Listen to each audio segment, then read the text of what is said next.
के चुनाव में अभी 1 साल से ज्यादा का वक्त बचा है, लेकिन ऐसा लग रहा है कि अखिलेश यादव को अभी से ही असदुद्दीन ओवैसी का डर सताने लगा है। वो इसलिए क्योंकि समाजवादी पार्टी के जो चीफ है अखिलेश यादव, उनके द्वारा योगी आदित्यनाथ के ऊपर ये आरोप लगाए गए हैं कि उन्होंने अपने खिलाफ में जितने भी मुकदमे थे उनको बंद कर दिया, उनको वापस ले लिया, जिसके बाद में उप मुख्यमंत्री केशव प्रसाद मौर्य भी पलटवार करते हुए नजर आए। आपको सुनवाते हैं क्या कुछ हुआ है।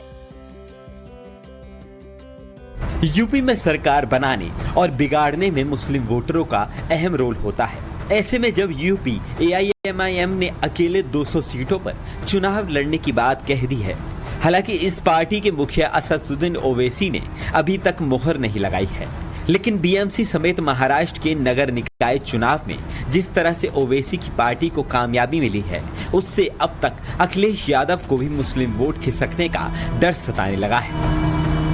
लगातार 9 साल से समाजवादी पार्टी के अध्यक्ष सत्ता से बाहर रहे हैं। ऐसे में अगले साल जब राज्य के असेंबली के चुनाव होने जाने हैं, उसको देखते हुए अब सूबे में पूर्व CM कोई खतरा मोल नहीं लेना चाहते।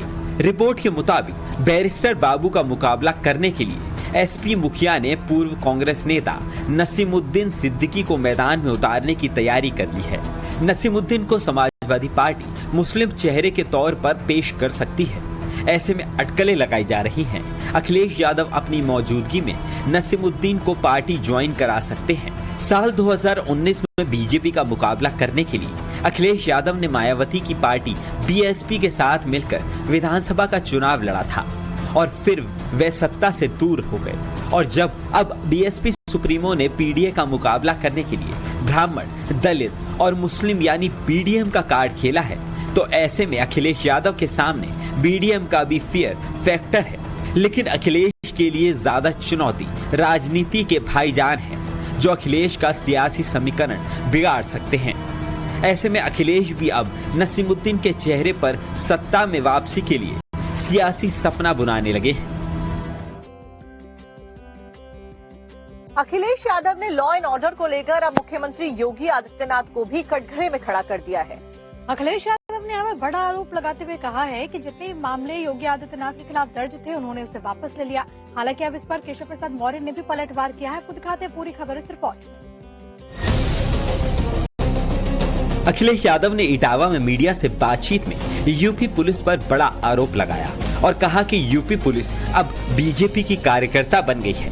पुलिस इन्हें भी इनके टोपी भी लाल कर दिया है। ये जब बीजेपी कार्यकर्ता बन के काम कर रहे हैं, तो सोचिए आप क्या उम्मीद करोगे।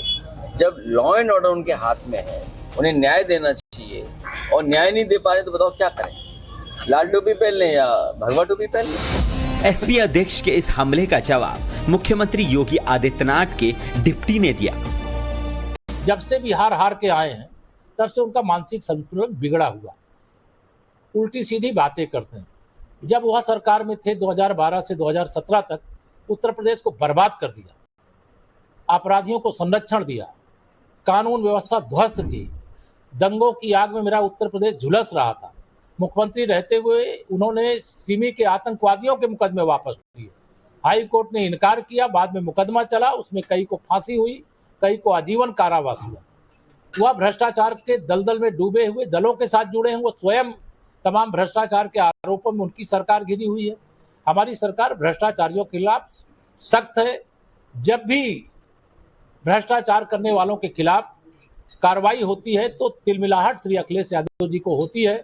अब उनका 27 का सपना छोड़िए, 47 तक पूरा होने वाला नहीं है, तो बौखलाहट होगी। इसलिए इस प्रकार के उल्टे सीधे बयान वो देते रहते। केशव प्रसाद मौर्य ने अखिलेश यादव के SIR पर लगाए जा रहे आरोपों पर भी जवाब दिया। डिप्टी CM ने कहा कि चुनाव हारने के डर से अखिलेश यादव अब जनता को गुमराह करने में लगे हैं।